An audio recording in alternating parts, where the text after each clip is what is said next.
வணக்கம் ஃப்ரெண்ட்ஸ். இன்றைக்கி சிந்து சமவெளி நாகரிகத்தை பற்றி இந்த கிளாஸில் பார்க்கலாம்.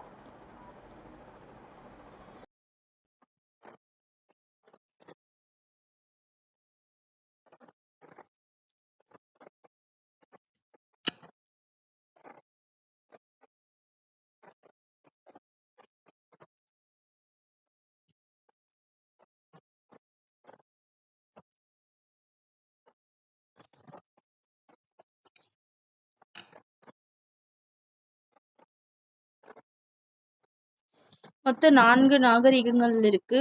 சீன நாகரிகம் அப்படின்னா அதனுடைய காலம் 1700 1122. சீன நாகரிகம்னா 1700 1122. மெசபடோமிய நாகரிகம் அப்படின்னா 3500 2000 கிமு. மெசபடோமிய நாகரிகம்னா 3500 2000. அதுக்கப்புறம் எகிப்து நாகரிகம் அப்படின்னா 3100 1100. எகிப்து நாகரிகம் அப்படின்னா 3100 1100. சிந்துவெளி நாகரிகம் அப்படின்னா 3300 1900. சிந்துவெளி நாகரிகம் அப்படின்னா 3300 1900. இதுதான் உலகிலேயே தொன்மையான நாகரிகங்கள் 4. அதுல சீன நாகரிகம், மெசபடோமிய நாகரிகம், எகிப்து நாகரிகம், சிந்து சமவெளி நாகரிகம் அப்படின்னு சொல்லிட்டு இதுல நம்ம சிந்து சமவெளி நாகரிகத்தை பத்தி இன்னைக்கு பார்க்கலாம். இந்த மேல இருக்கிற சீன நாகரிகம், எகிப்து நாகரிகம், சிந்து சமவெளி நாகரிகம், அதுக்கப்புறம் மெசபடோமிய நாகரிகம், இது எல்லாமே நதிக்கரை நாகரிகங்கள் அப்படின்னு சொல்றாங்க. ஏன்னா இது ஆற்றங்கரை ஓரங்கள்ல தான் இந்த மாதிரி நகரங்கள் ஸ்டார்ட் பண்ணதுனால இத நதிக்கரை நாகரிகங்கள் அப்படின்னு சொல்லிட்டு சொல்றாங்க. ஃபர்ஸ்ட் ஏன் மக்கள் நதிக்கரையில குடியேறினாங்க அப்படின்னு சொல்லிட்டு சொல்றாங்க. ஏன்னா அங்க வளமான மண் இருந்துச்சு. அது இல்லாம ஆறுகளில் பாயும் நன்னீர் குடிக்கிறதுக்கும் கால்நடைகளுக்கு தேவையான நீர்ப்பாசனத்திற்கும் இது பயன்பட்டுச்சு. ஓகேவா? அதனாலதான் மக்கள் நதிக்கரையில குடியேறினாங்க அப்படின்னு சொல்லிட்டு சொல்றாங்க. இதுல இருந்து எக்ஸாம் பாயிண்ட். அரப்பா அப்படின்னா என்ன மீனிங் அப்படின்னா புதையுண்ட நகரம். அரப்பானா என்ன மீனிங் அப்படின்னா புதையுண்ட நகரம். அரப்பா நகரத்தின் இடிபாடுகளை முதலில் யாரு கண்டுபிடிச்சாரு அப்படின்னா சார்லஸ் மேசன் அப்படின்றவங்க தான் ஃபர்ஸ்ட் கண்டுபிடிச்சாங்க. அரப்பா நகரத்தின் இடிபாடுகளை கண்டறிந்தவர் யாரு அப்படின்னா இந்த சார்லஸ் மேசன் அப்படின்றவங்க தான் அரப்பா நாகரிகத்துடைய இடிபாடுகளை கண்டறிந்தவர். ஆங்கிலேயர் தமது நூலில் இந்த அரப்பாவை பத்தி சொல்லியிருக்காங்க அப்படின்னு சொல்லிட்டு சொல்றாங்க. அடுத்தது இந்த சார்லஸ் மேசனை பத்தி சொல்லியிருக்காங்க. இவர் என்னென்ன வேலை செஞ்சாங்க அப்படின்னு சொல்லிட்டு இவர் என்னதுன்னா கிழக்கிந்திய கம்பெனியில் பணிபுரிந்த படை வீரரும் ஆராய்ச்சியாளரும் ஆவார். இவர் தற்போது பாகிஸ்தானில் உள்ள இந்தியாவின் வடமேற்கு பகுதியை பார்வையிட்ட போது சில செங்கல் திட்டுகள் இருப்பதை கண்டறிஞ்சாரு. யாரு? இந்த சார்லஸ் மேசன்ன்றவங்க தான் ஃபர்ஸ்ட் கண்டுபிடிச்சிருப்பாரு. அடுத்தது அந்த பாலடைந்த செங்கற்கோட்டை உயரமான சுவர்களுடனும் கோபுரங்களுடனும் ஒரு மலை மீது கட்டப்பட்டுள்ளது என குறிப்பிட்டார். இதுதான் அரப்பா இருந்ததற்கான முதல் வரலாற்று சான்று அப்படின்னு சொல்லியிருக்காங்க. அதுக்கப்புறம் கிபி 1856 பொறியாளர்கள் லாகூர்ல இருந்து எந்த ஆண்டு அப்படின்னா 1856 லாகூரில் இருந்து கராச்சிக்கு ரயில் பாதை அமைக்கும் பொருட்டு நிலத்தை தோண்டிய பொழுது அதிகமான சுட்ட செங்கற்கள் கண்டறியப்பட்டன. அதிகமான சுட்ட செங்கற்கள் பார்த்திருக்காங்க. அவர்கள் அவற்றின் முக்கியத்துவத்தை உணராமல் அவற்றை ரயில் பாதைக்கு இடையில் போடப்படும் கற்களுக்கு பதிலாக பயன்படுத்தினர். கிபி 1920 1920 ஆய்வாளர்கள் அரப்பா மற்றும் மொகஞ்சதரோ நகரங்களை அகழாய்வு செய்ய ஆரம்பித்தனர். எந்த வருஷம் அப்படின்னா 1920 எது அரப்பாவும் மொகஞ்சதரோ நகரங்களை அகழாய்வு செய்ய ஆரம்பித்தனர். அப்பொழுது நீண்ட நாள் மறைந்து கிடந்த நகரத்தின் எஞ்சிய பகுதிகளை உலகின் பார்வைக்கு கொண்டு வந்தார்கள். 1924 இந்திய தொல்பொருள் ஆய்வுத்துறையின் இயக்குனர் யாரு அப்படின்னா ஜான் மார்சல். இந்திய தொல்பொருள் ஆய்வுத்துறையின் இயக்குனர் யார் அப்படின்னா ஜான் மார்சல்.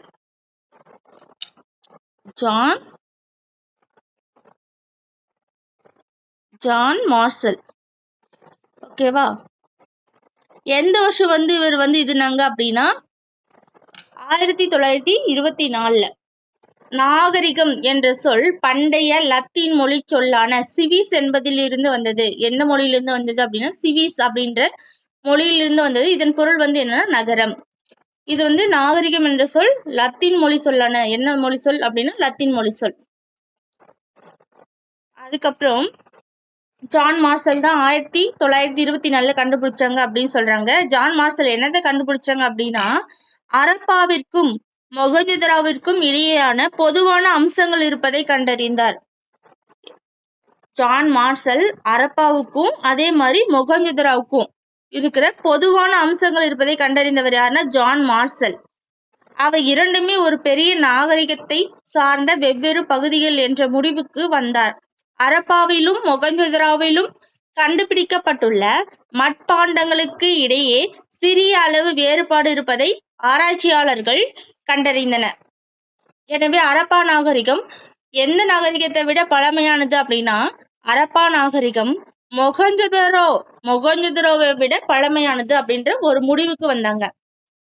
அடுத்தது இந்திய தொல்லியல் துறை ASI archaeological survey of India அப்படின்றத எந்த ஆண்டு உருவாக்குனாங்க அப்படின்னா 1861 யாருன்னா அலெக்சாண்டர் கன்னிங்ஹாம் என்ற நில அளவியர். இவர் யார் அப்படின்னா ஒரு நில அளவியர். அவங்களுடைய உதவியோட 1861 ASI உருவாக்குனாங்க. அதே தமிழ்நாடு அப்படின்னா 1961 உருவாக்குனாங்க. இதனுடைய தலைமையகம் எங்க இருக்கு அப்படின்னா டெல்லியில இருக்கு. அதே தமிழ்நாட்டுல இருக்கிறது எங்க அப்படின்னா சென்னையில. ஓகேவா? கால வரையறை. இந்த சிந்து சமவெளி நாகரிகம் அதனுடைய கால வரையறையை பத்தி சொல்லியிருக்காங்க. புவி எல்லை தெற்கு ஆசியா.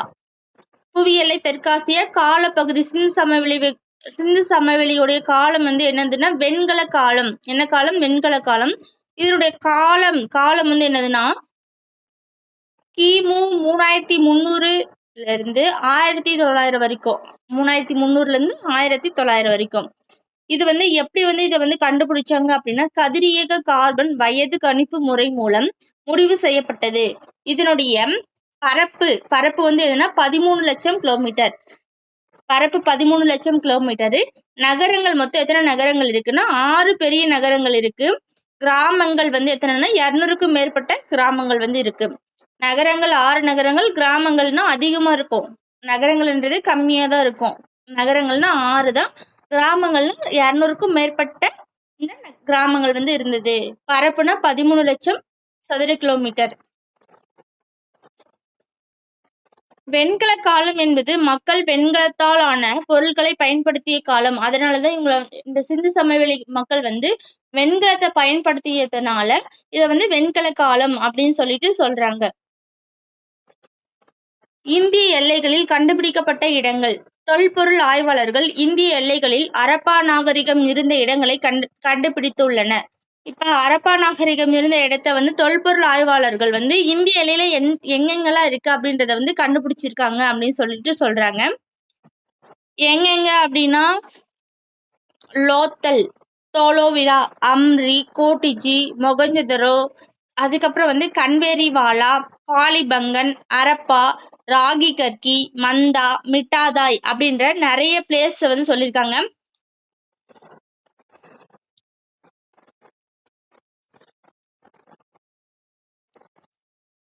இதுல இது எந்தெந்த பிளேஸ் இருக்குன்னு சொல்லிட்டு அப்புறம் பார்க்கலாம். அரப்பா நாகரிகம் ஒரு நகர நாகரிகம். அரப்பா நாகரிகத்தை என்ன நாகரிகம் அப்படின்னு சொல்லலாம் அப்படின்னா நகர நாகரிகம் அப்படின்னு சொல்லலாம். மொத்தம் எத்தனை நகர நாகரிகம் இருந்துச்சுன்னா 6ன்னு சொல்லிட்டு பார்த்தோம். ஏன் அதற்கான காரணம் என்ன அப்படின்னா சிறப்பான நகர திட்டமிடல். சிறப்பான கட்டிடக்கலை வேலைப்பாடு, தூய்மைக்கும் பொது சுகாதாரத்திற்கும் கொடுக்கப்பட்ட அதிக முன்னுரிமை, தரப்படுத்தப்பட்ட எடைகள், அளவீடுகள். ஃபர்ஸ்ட் வந்து சிறப்பான நகர திட்டமிடல், சிறப்பான கட்டிடக்கலை வேலைப்பாடு, தூய்மைக்கும் பொது சுகாதாரத்திற்கும் கொடுக்கப்பட்ட அதிக முன்னுரிமை, தரப்படுத்தப்பட்ட எடைகள் மற்றும் அளவீடுகள், விவசாயம் மற்றும் கைவினை தொழில்களுக்கு திடமான அடித்தளம். இதெல்லாம் இருந்ததுனால ஹரப்பாவை வந்து என்ன சொல்றாங்க, நகர நாகரிகம் அப்படின்னு சொல்லிட்டு சொல்றாங்க. ஹரப்பா நாகரிகத்தின் தனித்தன்மை, சிந்துவெளி நாகரிகத்தின் சிறப்பம்சமே திட்டமிட்ட நகர அமைப்பு ஆகும். நகரம் திட்டமிட்ட 2 பகுதிகளாக பிரிஞ்சது. எது, ஹரப்பா வந்து 2 பகுதியா பிரிஞ்சிச்சு அப்படின்னு சொல்றாங்க. என்னென்ன அப்படின்னா, ஒண்ணு வந்து மேல் நகர அமைப்பு, இன்னொன்னு வந்து கீழ் நகர அமைப்பு அப்படின்னு சொல்லிட்டு 2 பகுதியா வந்து ஹரப்பா வந்து பிரிஞ்சிருச்சு. நகரத்தின் மேற்பகுதினா உயரமா தான் இருக்கும், அது வந்து கோட்டை அப்படின்னு சொல்லிட்டு சொல்றாங்க. நகரத்துடைய மேற்பகுதி கொஞ்சம் உயரமா இருக்கும், அதை வந்து என்ன சொல்றாங்க, கோட்டை அப்படின்னு சொல்றாங்க. இதை வந்து யார் வந்து பயன்படுத்தினாங்க அப்படின்னா, நகர நிர்வாகிகள் இதை பயன்படுத்தினர். இந்த மேல் நகரத்துல வந்து என்னென்ன இருந்துச்சுன்னா, பெருங்குளமும் தானிய களஞ்சியங்களும் இருந்தன. என்னென்ன இருந்துச்சு, பெருங்குளமும் தானிய களஞ்சியமும் எங்க இருந்தது அப்படின்னா மேல் நகரத்துல இருந்துச்சு அப்படின்னு சொல்லி. குளம் வந்து எங்க இருக்கு, மேல இருக்குன்னு வச்சுக்கோங்க ஞாபகம். பெருங்குளமும் தானிய களஞ்சியமும் எங்க இருக்கு, மேல் நகரத்துல இருந்துச்சு. அதே வந்து கீழ் நகரம் அப்படின்னா நகரத்தின் கிழக்கு பகுதி சற்று தாழ்ந்து, அதாவது கிழக்கு பகுதி அந்த தாழ்ந்து இருந்துச்சுன்னா அது வந்து கீழனா குழியா தானே இருக்கும், அது வந்து தாழ்ந்து உயர முடியாது, ஆனா அதிக பரப்பு கொண்டது. பொதுமக்கள் வசிக்கும் இடமாக வந்து இது வந்து இருந்தது. பொதுமக்கள் வசிக்கும் இடமா இருந்தது வந்து எது அப்படின்னா கீழ் நகர அமைப்பு. மேல் நகர அமைப்பு அப்படின்னா கோட்டை அப்படின்னு சொல்லிட்டு சொன்னாங்க. அதுக்கப்புறம் மெகர்கர்கர் சிந்து வெளி நாகரிகத்துக்கு முன்னோடி. எது இந்த மெகர்கர்கர் எதுக்கு முன்னோடி அப்படின்னா, சிந்துவெளி நாகரிகத்தின் முன்னோடி அப்படின்னு சொல்லிட்டு எது சொல்லுவாங்க அப்படின்னா மெகர்கர்கர் புதிய கற்கால மக்கள், யாரு, புதிய கற்கால மக்கள் வாழ்ந்த ஓர் இடம். இது பாகிஸ்தான் நாட்டில், எந்த நாட்டுல, பாகிஸ்தான் நாட்டுல பலுசிஸ்தான் மாநிலத்துல எங்க போலன் ஆற்று பள்ளத்தாக்கில் அமைந்துள்ளது. இது தொடக்க கால மனிதர்கள் வாழ்ந்ததாக கண்டறியப்பட்ட இடங்களில் ஒன்று. மக்கள் வேளாண்மையிலும் கால்நடை வளர்ப்பிலும் ஈடுபட்டதற்கான சான்று இங்கு கிடைத்துள்ளது. கிமு 7000 ஒட்டிய காலத்திலேயே மெகர்கர்கர்ல வந்து நாகரிகத்துக்கு முந்தைய வாழ்க்கை நிலவியதற்கான தொல்லியல் சான்றுகள் வந்து கிடைச்சிருக்கு அப்படின்னு சொல்றாங்க. சிந்துவெளி நாகரிகத்தின் முன்னோடியது மெகர்கர்கர். இது வந்து எந்த காலம் அப்படின்னா புதிய கற்காலம். எங்க இருக்கு, பாகிஸ்தான் மாநிலத்துல பலுசிஸ்தான் அப்படின்ற இடத்துல இருக்கு. எந்த ஆற்றுனா போலன் ஆற்று பள்ளத்தாக்குல. யார் இங்க வாழ்ந்தாங்க அப்படின்னு சொல்றேன்னா தொடக்க கால மனிதர்கள் வாழ்ந்ததாக சொல்றாங்க. இவங்க என்னென்ன வேலை செஞ்சாங்க அப்படின்னா வேளாண்மையிலும் கால்நடை வளர்ப்பிலும் ஈடுபட்டாங்க அப்படின்னு ஒரு சான்று கிடைச்சிருக்கு. கிமு 7000 ஒட்டிய காலத்திலேயே மெகர்கர்கர்ல வந்து நாகரிகத்துக்கு முந்தைய வாழ்க்கை வந்து இங்க வாழ்ந்திருக்காங்க அப்படின்னு சொல்லிட்டு சான்றுகள் வந்து கண்டுபிடிச்சிருக்காங்க அப்படின்னு சொல்லிட்டு சொல்றாங்க. ஹரப்பால வந்து எப்படி தெருக்களும் வீடுகளும் எப்படி இருந்தது அப்படின்னு சொல்லிட்டு சொல்றாங்க. தெருக்கள் என்ன வடிவில் இருந்துச்சு அப்படின்னா சட்டக வடிவில். என்ன வடிவம், சட்டக வடிவில் இருந்தது. தெருக்கள் சட்டக வடிவமைப்பை கொண்டிருந்தன, நேராக அமைக்கப்பட்டிருந்தன. எப்படி, வடக்கு தெற்காகவும் கிழக்கு மேற்காகவும் சென்றன. ஒன்றை ஒன்று எந்த கோணத்துல, செங்கோணத்தில். ஒன்றை ஒன்று செங்கோணத்துல வெட்டிக்கிச்சாமா. சட்டக வடிவமைப்பை கொண்டிருந்தன, தெருக்கள் வந்து நேரா இருந்தது, வடக்கு தெற்காகவும் கிழக்கு மேற்காகவும் இருந்தது, ஒன்றை ஒன்று செங்கோணத்துல வெட்டிக்கிச்சு அப்படின்னு சொல்றாங்க. அதுக்கப்புறம் சாலைகள் வந்து இப்ப இருக்கிற மாதிரி எப்படி இருந்துச்சு, அகலமா இருந்துச்சு அப்படின்னு சொல்றாங்க. எப்படி இருந்துச்சு, அகலமாகவும் வளைவான முனைகளையும் கொண்டதாக இருந்தன. வீடுகள் தெருக்களின் இரு ஓரங்களிலும் சீராக அமைக்கப்பட்டிருந்தன. வீடுகள் 1 அல்லது 2 மாடி அடுக்குகளை உடையவனாகவும் காணப்படுகின்றன. பெரும்பாலான வீடுகள் பல அறைகளையும் ஒரு முற்றத்தையும் ஒரு கிணற்றையும் கொண்டிருந்தன. ஒவ்வொரு வீட்டிலும் கழிவறையும் குளியலறையும் இருந்திருக்கின்றன. வீடுகள் சுட்ட செங்கற்களாலும் சுண்ணாம்பு எதால இருந்தது. அதே மாதிரி இங்க வந்து 2 மாடி 1 மாடி அப்படின்னு சொல்லிட்டு வீடுகள் இருந்தது. வீடுகள் வந்து பல அறைகளையும் ஒரு முற்றத்தையும் கிணறையும் கொண்டிருந்தது அப்படின்னு சொல்றாங்க. அது இல்லாம கழிவறையும் கொண்டிருந்தது, குளியலறையும் வந்து கொண்டிருந்தது அப்படின்னு சொல்லிட்டு சொல்றாங்க. வீடுகள் வந்து சுட்ட செங்கற்களாலும் சுண்ணாம்பு கலவையாலும் கட்டப்பட்டிருந்தன. சூரிய வெப்பத்தில் உலர வைக்கப்பட்ட செங்கற்களும் பயன்படுத்தப்பட்டன. பெரும்பாலான செங்கற்கள் சீரான அளவுகள் உடையதாகவே இருந்தன. கூரைகள் சமதளமாக இருந்தன. கூரைகள் வந்து என்னது சமதளமா இருந்துச்சு அப்படின்னு சொல்லிட்டு சொல்றாங்க. அடுத்தது, அரண்மனைகளிலோ வழிபாட்டு தலங்களோ இருந்ததை தீர்மானிக்கக்கூடிய எந்த சான்றும் இல்லை அப்படின்னு சொல்றாங்க. அந்த காலத்துல அரண்மனைகளும் இல்ல, வழிபாட்டு தலங்களும் இல்ல அப்படின்னு சொல்லிட்டு சொல்றாங்க. ஏன்னா அது மாதிரி ஒரு சான்று அங்க இல்ல, இருந்ததுக்கான சான்றுகளே இல்ல அப்படின்னு சொல்றாங்க.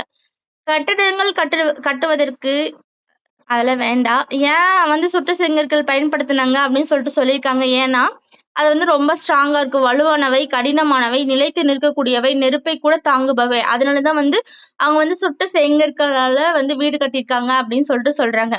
அதுக்கப்புறம் கழிவு நீர் அமைப்பு. ஏறத்தாழ நகரங்களிலும் மூடப்பட்ட கழிவு நீர் வடிகால் அமைப்பு இருந்தது. என்னது? மூடப்பட்ட கழிவுநீர் வடிகால் அமைப்பு இருந்தது.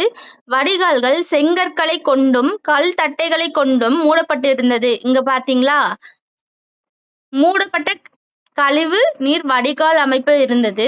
அதே மாதிரி வடிகால்கள் வந்து செங்கற்களை கொண்டும் கல் தட்டைகளை கொண்டும் மூடப்பட்டிருக்காங்க அப்படின்னு சொல்லிட்டு சொல்றாங்க. வடிகால் கழிவுநீர் தேங்காமல் செல்ல வசதியாக லேசான மென் சரிவை கொண்டிருந்தது. கழிவுப் பொருட்களை அப்புறப்படுத்துவதற்கான துளைகளும் சரியான இடைவெளியில் அமைக்கப்பட்டிருந்தன. வீட்டிலிருந்து கழிவுநீர் பல தெருக்களின் கீழ் அமைக்கப்பட்டிருந்த குழாய் மூலமாக முக்கிய வடிகால்களை சென்றடையுமாறு அமைக்கப்பட்டிருந்தது. ஒவ்வொரு வீட்டிலும் திடக்கழிவுகளை தேக்குவதற்கான குழிகள் இருந்தன. அவை திடக்கழிவுகளை தேக்கி கழிவு நீரை மட்டும் வெளியேற்றின. பெருங்குளம், மொகஞ்சதரோ.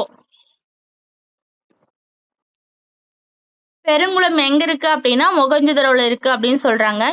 அடுத்தது, இந்த பெருங்குளமானது நன்கு அகன்று செவ்வக வடிவத்தில் அமைந்திருந்த நீர்த்தேக்கம் ஆகும். இது நகரின் நடுவில் அமைக்கப்பட்டுள்ளது. நீர் கசியாத கட்டுமானத்துக்கான மிக பழமையான சான்று எனலாம். இது பெருங்குளம் வந்து நல்ல பெருசா இருந்தது. என்ன வடிவத்துல இருந்தது அப்படின்னா செவ்வக வடிவத்துல இருந்தது. நகரினுடைய நடுவில் இருந்தது. நீர் கசியாத கட்டுமானத்துக்கு மிக பழமையான சான்று எது அப்படின்னா அது பெருங்குளம் அப்படின்னு சொல்றாங்க. இக்குளத்தின் சுவர்கள் சுட்ட செங்கற்களால் கட்டப்பட்டு நீர் கசியாமல் இருப்பதற்கு சுவரிலும் தளத்திலும் பல அடுக்குகள் இயற்கை தார் கொண்டு பூசினாங்க அப்படின்னு சொல்லிட்டு சொல்றாங்க. வடப்புறத்திலும் தென்புறத்திலிருந்தும் குளத்திற்கு செல்ல படிக்கட்டுகள் வடக்கு பக்கமா இருந்தும் தெற்கு பக்கமா இருந்தும் குளத்திற்கு செல்றதுக்கு படிக்கட்டு இருந்தது அப்படின்னு சொல்லிட்டு சொல்றாங்க. குளத்தின் பக்கவாட்டில் 3 புறமும் அறைகள் இருந்தது. 3 பக்கமும் அறைகள் இருந்தது. நம்ம வடக்கு பக்கமா இருந்தும் பெருங்குளத்துக்கு போலாம், தெற்கு பக்கமா இருந்தும் பெருங்குளத்துக்கு போலாம் அப்படின்னு சொல்லிட்டு சொல்றாங்க. அருகில் இருந்த கிணற்றில் இருந்து நீர் இறைக்கப்பட்டு பெருங்குளத்தில் விடப்பட்டது. உபயோகப்படுத்தப்பட்ட நீர் வெளியேறவும் வகை செய்யப்பட்டிருந்தது அப்படின்னு சொல்றாங்க. தானிய களஞ்சியம் எங்க இருக்கு அப்படின்னா அரப்பா. தானிய களஞ்சியம் எங்க இருக்கு? அரப்பா. அதே வந்து பெருங்குளம் எங்க இருக்கு? மொகஞ்சதரோ. தானிய களஞ்சியம் செங்கற்களால் அடித்தளமிடப்பட்ட பெரிய உறுதியான கட்டட அமைப்பு. இவை தானியங்களை சேகரித்து வைப்பதற்காக பயன்படுத்தப்பட்டன. தள வெடிப்புகளில் என்னென்னலாம் வந்து இவங்க வச்சிருந்தாங்க அப்படின்னு சொல்லிட்டு சொல்றாங்க. கோதுமை, பார்லி, திணை வகைகள், எள், பருப்பு வகைகளின் மிச்சங்கள் இதெல்லாம் வந்து இருந்தது. ஆனா அரிசி எல்லாம் பயன்படுத்தல. இங்க கோதுமை பயன்படுத்தியிருக்காங்க, பார்லி, திணை வகைகள், எள், பருப்பு வகைகள் இதெல்லாம் அந்த ஆய்வு செஞ்சப்போ மீதம் இருந்தது அப்படின்னு சொல்லிட்டு சொல்றாங்க. செங்கற்களால் கட்டப்பட்ட சுவர்களை கொண்ட தானிய களஞ்சியம் ஒன்று ஹரியானா மாநிலத்தில் ராகி கற்கையில் கண்டுபிடிக்கப்பட்டது. செங்கற்களால் கட்டப்பட்ட சுவர்களை கொண்ட தானிய களஞ்சியம் எங்க அப்படின்னா ஹரியானா மாநிலத்துல எந்த இடத்துல ராகி கற்கையில் கண்டுபிடிக்கப்பட்டது. இது முதிர்ச்சி அடைந்த அரப்பா காலத்தை சார்ந்தது. இது வந்து முதிர்ச்சி அடைந்த அரப்பா காலத்தை சார்ந்தது அப்படின்னு சொல்லிட்டு சொல்றாங்க. மாபெரும் கட்டடங்கள். மொகஞ்சதரோவில் இருந்த இன்னொரு மிக பெரும் பொது கட்டடம் கூட்ட அரங்கு ஆகும். எது? மொகஞ்சதரோல இருக்கிறதா. இன்னொன்னு வந்து இந்த மாபெரும் கட்டடங்கள் எல்லாம் எங்க இருக்கு அப்படின்னா மொகஞ்சதரோல இருக்கு அப்படின்னு சொல்றாங்க. அது இல்லாம இது எத்தனை தூண்கள் அப்படின்னா 20 தூண்கள், 4 வரிசைகளை கொண்டு பறந்து விரிந்த கூடம் அப்படின்னு சொல்றாங்க. மொத்தம் வந்து 20 தூண்கள் 4 வரிசைகளை கொண்டிருக்கு அப்படின்னு சொல்றாங்க. வணிகம் மற்றும் போக்குவரத்து. சிந்து சமவெளி மக்களுடைய வணிகம் போக்குவரத்தை பத்தி பார்க்கலாம். ஹரப்பா மக்கள் பெரும் வணிகர்களாக இருந்தனர். தரப்படுத்தப்பட்ட எடைகள் வணிகர்களா இருந்திருக்காங்க. அது இல்லாம வந்து எடைகள் அளவைகள் அவர்களால் பயன்படுத்தப்பட்டன. பொருட்களின் நீளத்தை அளவிட அளவுகள் குறிக்கப்பட்ட குச்சிகளை பயன்படுத்தினாங்க அப்படின்னு சொல்றாங்க. நீளத்தை அளவிட அளவுகள் குறிக்கப்பட்ட குச்சிகள் எல்லாம் பயன்படுத்தினாங்க அப்படின்னு சொல்றாங்க. அவர்கள் சக்கர வண்டிகளை பயன்படுத்தினர். ஆரக்கால் இல்லாத திடமான சக்கரங்களை பயன்படுத்தினாங்க அப்படின்னு சொல்றாங்க. எது? ஆரக்கால் இல்லாத திடமான சக்கரங்களை வந்து பயன்படுத்தினாங்க. அது இல்லாம வந்து இவங்க வந்து அளவுகள் எல்லாம் பயன்படுத்தினாங்கன்னு சொல்றாங்க. மொசபடோமியாவுடன் விரிவான கடல் வணிகம் நடைபெற்றிருக்கிறது. யாரு? மொசபடோமியா கூட இவங்க வந்து கடல் வணிகம், என்ன வணிகம்னா கடல் வணிகம் நடைபெற்றிருக்கிறது. சிந்துவெளி முத்திரைகள் தற்கால சிந்து சமவெளியோடைய முத்திரைகள் எங்கெல்லாம் இருக்குன்னா ஈராக், குவைத், சிரியா ஆகிய பகுதிகளை குறிக்கும் பண்டைய மொசபடோமியாவில் உள்ள சுமேர் பகுதியில் கிடைத்துள்ளமை இதில் உறுதிப்படுத்தியிருக்காங்க அப்படின்னு சொல்றாங்க. சுமேரியாவின் அக்காடிய பேரரசிற்கு உட்பட்ட அரசன் நாரம்சின். யாரு இவரு? நாரம்சின் என்றவங்க வந்து யாரு அப்படின்னா சுமேரியாவுடைய அக்காடிய பேரரசிற்கு உட்பட்ட அரசன் நாரம்சின் சிந்துவெளி பகுதியில் உள்ள மெலுக்கா என்னும் இடத்தில் இருந்து அணிகலன்கள் வாங்கியதாக நாரம்சின் குறித்த காவியத்தில் கூறப்பட்டுள்ளது. சிந்துவெளி பகுதியில் உள்ள மெலுக்கான்ற பகுதியிலிருந்து அணிகலன் யார் வாங்கியிருக்காரு அப்படின்னா நாரம்சின் அப்படின்னு சொல்லிட்டு ஒரு காவியத்துல சொல்லியிருக்காங்க அப்படின்னு சொல்றாங்க. போக்குவரத்துக்கு எதை பயன்படுத்தினாங்க அப்படின்னா காளைகளை பயன்படுத்தினாங்க. பாரசீக வளைகுடா மொசபடோமியாவில் கண்டுபிடிக்கப்பட்டதை போன்று உருளை வடிவ முத்திரைகள் சிந்து சமவெளி பகுதியிலும் காணப்படுகின்றன. இந்த இரு பகுதிகளுக்கும் இடையில் வணிகம் நடைபெற்றதை காட்டுகிறது. கப்பல் கட்டும் தளம் எங்க இருக்கு அப்படின்னா லோத்தல்ல இருக்கு. கப்பல் கட்டும் தளம் எங்க இருக்கு? லோத்தல். அடுத்தது தற்கால குஜராத்தில். லோத்தல் எங்க இருக்குன்னா குஜராத்தில் லோத்தல் இருக்கு. இங்கதான் கப்பல் கட்டும் மற்றும் செப்பனிடும் தளம் ஒன்று கண்டுபிடிக்கப்பட்டுள்ளது. கப்பல் கட்டுறதுக்காகவும் செப்பனிடும் தளமும் கண்டுபிடிச்சிருக்காங்க. இது அவர்கள் மேற்கொண்ட கடல் வணிகத்தை உறுதிப்படுத்துகிறது. லோத்தல் என்னும் இடம் குஜராத்தில் எந்த ஆற்றின் குறுக்கே அப்படின்னா சபர்மதி ஆற்றின் குறுக்கே. அதே மெஹர்கர்கர் அப்படின்னா எந்த ஆற்று? போலந்து நாடு. இது வந்து சபர்மதி ஆற்றின் ஒரு துணை ஆற்றின் கரையில இந்த லோத்தல் வந்து இருக்குன்னு சொல்றாங்க. மொகஞ்சதரோ அங்க வந்து ஒரு தலைவர் மாதிரி இருக்கிற ஒரு பொம்மை கிடைச்சிருக்கு. அமர்ந்த நிலையில் உள்ள ஓர் ஆண் சிலை மொகஞ்சதரோவில் உள்ள ஒரு கட்டிடத்தில் இருந்து கண்டுபிடிக்கப்பட்டது. அது நெற்றியில் ஒரு தலைப்பட்டையுடனும் வலது கை மேல் பகுதியில் ஒரு சிறிய அணிகலனுடனும் காணப்படுகிறது. எது? அமர்ந்த நிலையில ஒரு ஆண் சிலை வந்து எங்க கண்டுபிடிச்சிருக்காங்க அப்படின்னா மொகஞ்சதரோல கண்டுபிடிச்சிருக்காங்க. அது நெற்றியில வந்து ஒரு தலைப்பட்டையுடனும் வலது கையோட மேல் பகுதியில வந்து அணிகலன்கள் வந்து போட்டிருக்கு அப்படின்னு சொல்றாங்க. அடுத்தது அதன் தலையும் முடியும் தாடியும் நன்றாக ஒழுங்குபடுத்தப்பட்டு காணப்படுகிறது அப்படின்னு சொல்றாங்க. இந்த சிலை தான் அதுதான். இது எங்க இருக்கு? மொகஞ்சதரோல இருக்கு. அதுக்கப்புறம் வந்து இது வந்து ஒரு ஆண் சிலை. அது நெற்றியில பாருங்க தலைப்பட்டை இருக்கா, வலது கையில வந்து என்ன இருக்கு அப்படின்னா அணிகலன்கள் காணப்படுது அப்படின்னு சொல்றாங்க. அதுக்கப்புறம் இவங்களுடைய தலைமுடியும் தாடியும் வந்து ஒழுங்குபடுத்தப்பட்டு இருக்கு அப்படின்னு சொல்றாங்க. காதுகளுடைய கீழ் காணப்படும் இரு துளைகள் தலையில் அணியப்படும் அணிகலன்களை காது வரை இணைக்க பயன்படுத்திருக்கலாம் அப்படின்னு சொல்றாங்க. இங்கிருந்து இங்க வரைக்கும் அப்படி இருக்கலாம் அப்படின்னு சொல்றாங்க. அடுத்தது இடது தோல்ல வந்து பூக்கள் மற்றும் ஆலயங்களின் வடிவமைப்பில் அலங்கரிக்கப்பட்ட ஒரு மேலங்கியால் மூடப்பட்டிருக்கு. அது இந்த இடத்துல உள்ள இங்க பாருங்க பூக்கள் எல்லாம் போட்டிருக்காங்க அப்படின்னு சொல்லிட்டு சொல்றாங்க. இது போன்ற வடிவமைப்பு அப்பகுதியில் உள்ள மக்களால் இன்றளவும் பயன்படுத்தப்படுவது குறிப்பிடத்தக்கது.